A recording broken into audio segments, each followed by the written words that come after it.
Hey guys, how 6 months can change someone's life challenge இது month 1 அதில் எனக்கு டே 26. And guys, நிறைய பேருக்கு இருக்க டவுட் இன்னைக்கு நான் கிளியர் பண்ண போகிறேன்.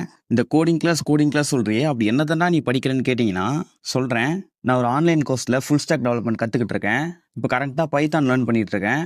எல்லாரும் கேட்கலாம், அப்புறம் ஏன்டா பிஜி போட்டேன்ட்டு. நிறைய பேர் ஒரு சில காரணத்துக்காக பிஜி பண்ணுவாங்க. பட் நான் ஏன் பிஜி பண்ணுறேன்னா, எனக்கு டெக்னிக்கல் ஸ்கில் லேர்ன் பண்ணுறதுக்கு டைம் வேணும். அப்புறம் என்னோட கம்யூனிகேஷன் ஸ்கில் டெவலப் பண்ணணும். அப்புறம் நல்ல ஃப்ரெண்ட்ஸ் மேக் பண்ணணும். அப்புறம் ஸ்டேஜ் ஃபியர் போகணும், சோஷியலைஸ் ஆகணும். இதுக்காக மட்டும்தான் நான் பிஜி பண்ணுறேன். மற்றபடி வேறு எதுவும் இல்லை. நான் சொன்னதெல்லாம் ஆல்மோஸ்ட் எல்லாமே பண்ணிட்டேன். பட் இன்னும் நான் இம்ப்ரூவ் பண்ண வேண்டியது நிறைய இருக்குது. காலேஜ் முடிக்கிறதுக்குள்ளே நான் சொன்னது எல்லாத்தையும் பண்ணிடுவேன்னு ஒரு நம்பிக்கையில் இருக்கேன். அப்புறம் வீக்கெண்ட் நாள் தான் கோடிங் கிளாஸ் ரொம்ப நேரம் பார்த்துட்டு இருந்தேன். அப்புறம் வீட்டில் சொன்ன வேலையும் சைட் பை சைட் செஞ்சுட்டு இந்த குட்டி குஞ்சன்ஸ் கூட விளையாடிட்டு தூங்க போயிட்டேன். அண்ட் கைஸ், நான் லேர்ன் பண்ண வேண்டியது இன்னும் நிறைய இருக்குது. அதுக்கான எஃபர்ட்ஸ் 100% இன்னும் நான் போடலை. I accept that. And guys, note பண்ணிக்கோங்க, இந்த 6 months I will change my life. Okay guys, ரொம்ப பேசிட்டேன். அவ்வளோதான் கைஸ். அண்ட் நீங்களும் முடிஞ்ச அளவுக்கு ப்ரொடக்டிவாக இருக்க ட்ரை பண்ணுங்கள். டாடா பாய்.